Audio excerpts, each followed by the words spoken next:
আমি কঠিয়াতলী কনিষ্ঠ মহাবিদ্যালয়ে বিগত বৰ্ষৰ দৰে এইবাৰো সৰস্বতী পূজা আয়োজন কৰিছো।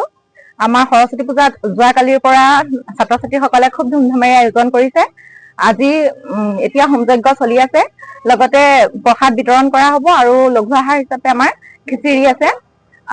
সকলো ছাত্ৰ ছাত্ৰী, প্ৰাক্তন ছাত্ৰ ছাত্ৰী, বৰ্তমান ছাত্ৰ ছাত্ৰীসকল সকলো আহিছে। আমাৰ শিক্ষক শিক্ষয়িত্ৰীবৃন্দ সকলো সহযোগ কৰিছে আৰু সকলো সৰস্বতী মাই সকলোকে আশীৰ্বাদ প্ৰদান কৰক আৰু লগতে যিসকল হাইস্কুল শিক্ষান্ত পৰীক্ষা আৰু উচ্চতৰ মাধ্যমিক পৰীক্ষাৰ ছাত্ৰ ছাত্ৰীসকলক আশীষ প্ৰদান কৰিব আৰু আমাৰ ফালৰ পৰা তেওঁলোকলৈ শুভেচ্ছা জ্ঞাপন কৰিছো। ধন্যবাদ।